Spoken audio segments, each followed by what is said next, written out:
మహమ్మారి మళ్లీ విజృంభిస్తోందా? తెలుగు ప్రజలను కరోనా భయపెడుతోందా? జనం జాగ్రత్త ఉండాలా?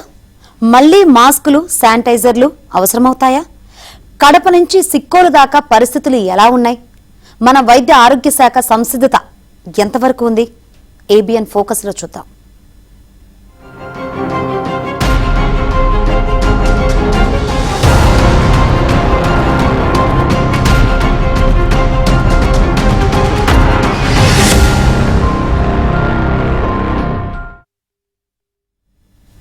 అమ్మో, మళ్లీ కరోనాట. 2020లో హడలెత్తించిన కోవిడ్ మళ్లీ పుట్టిందట. అయ్యో, ఇప్పుడేం చెయ్యాలి? కడప జిల్లాలో ఎవరిని కదిలించినా ఇదే మాట వినిపిస్తోంది.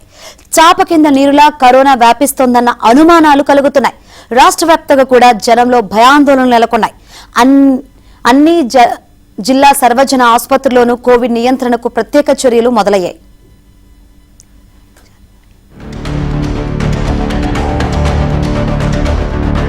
కోవిడ్ ఈ పేరు వింటే ఇప్పటికీ జనాలు ఉలిక్కి పడతారు. ఎక్కడో చైనాలో మొదలైన కరోనా మహమ్మారి అప్పట్లో ప్రపంచం మొత్తాన్ని వణికించేసింది. ఇప్పుడు కోవిడ్ మరోసారి కడప జిల్లాలో ప్రవేశించింది. రాజంపేటకు చెందిన 52 ఏళ్ల వ్యక్తి నిమోనియాతో బాధపడుతూ చికిత్స కోసం వేలూరు సిఎంసి హాస్పిటల్ వెళ్లగా పరీక్షలు చేసి కోవిడ్ అని తేల్చారు. ఆ తర్వాత తిరుపతిలో చికిత్స పొందుతూ అతను మృతి చెందాడు. అలాగే కడప నగరానికి చెందిన మరో వ్యక్తి కూడా కరోనాతోనే మృతి చెందాడు. ప్రస్తుతానికి జిల్లాలో 8 మందికి కోవిడ్ లక్షణాలున్నట్లు వైద్య నిపుణులు తేల్చారు.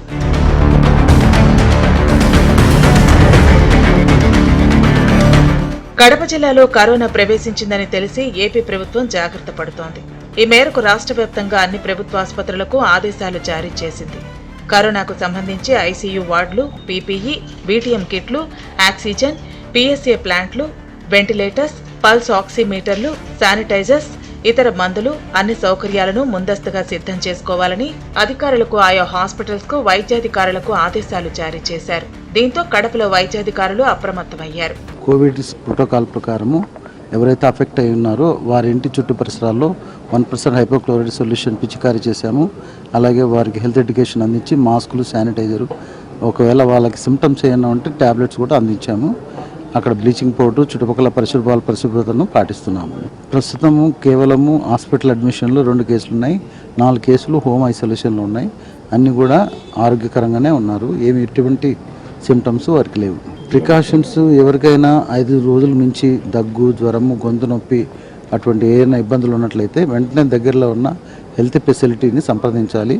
మనకు వచ్చేటువంటి ఏఎన్ఎంలు కానీ ఆశాలను కానీ సంప్రదించాల్సిందిగా కోరుతున్నాం.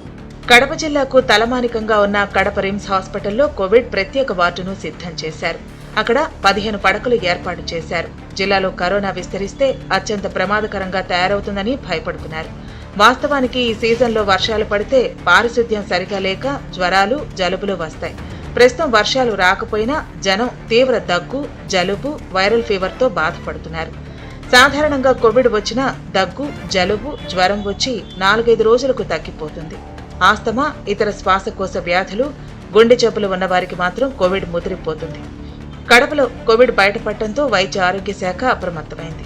అవసరమైన నర్సింగ్ సిబ్బంది, శానిటరీ మాస్కులు అన్నీ ఏర్పాటు చేశారు. రిమ్స్ లో ప్రస్తుతం 1 కేసు మాత్రమే ఉందంటూ సూపరింటెండెంట్ పెంచలయ్య ఏబిఎన్ కు వెల్లడించారు. జనంలోకి వచ్చినప్పుడు మాస్కులు పెట్టుకోవాలన్నారు. ఇంటికెళ్లాక చేతులను సబ్బుతో శుభ్రం చేసుకోవడం లేదా శానిటైజేషన్ వినియోగించి శుభ్రం చేసుకోవాలన్నారు.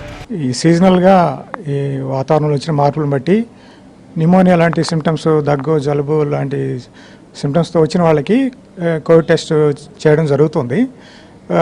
మరి చాలామందిలో మరి ఎంతమంది టెస్ట్ చేసినా కూడా చాలా తక్కువ పాజిటివ్ కనపడుతున్నట్టుగా మరి మనం చూడడం జరుగుతుంది. ఈ సందర్భంగా మరి నిన్న ఈరోజు కూడా చేసిన టెస్ట్లో ఎవరికి పాజిటివ్ రాలేదు. మైల్డ్ సిమ్టమ్స్తోనే ఎవరున్నా కూడా రికవర్ అయిపోతున్నారు.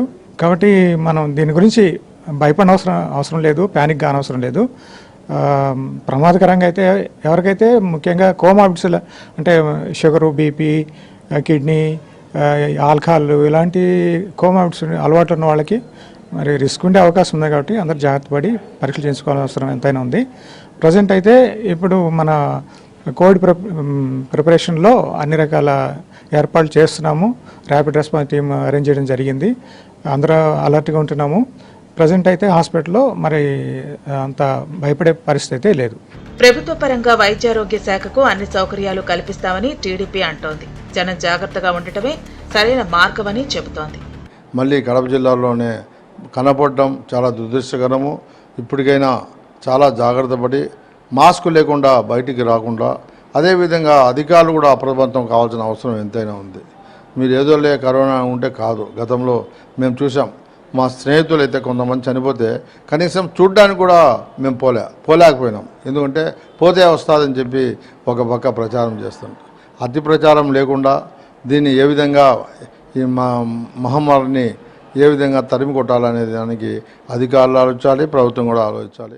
ఇప్పటి నుంచి సామాజిక దూరం పాటిస్తే ఆరోగ్యానికి మేలు జరుగుతుంది. బయటకు వెళ్లినప్పుడు తప్పనిసరిగా మాస్కులు ధరించాలని వైద్య సిబ్బంది సలహా ఇస్తున్నారు.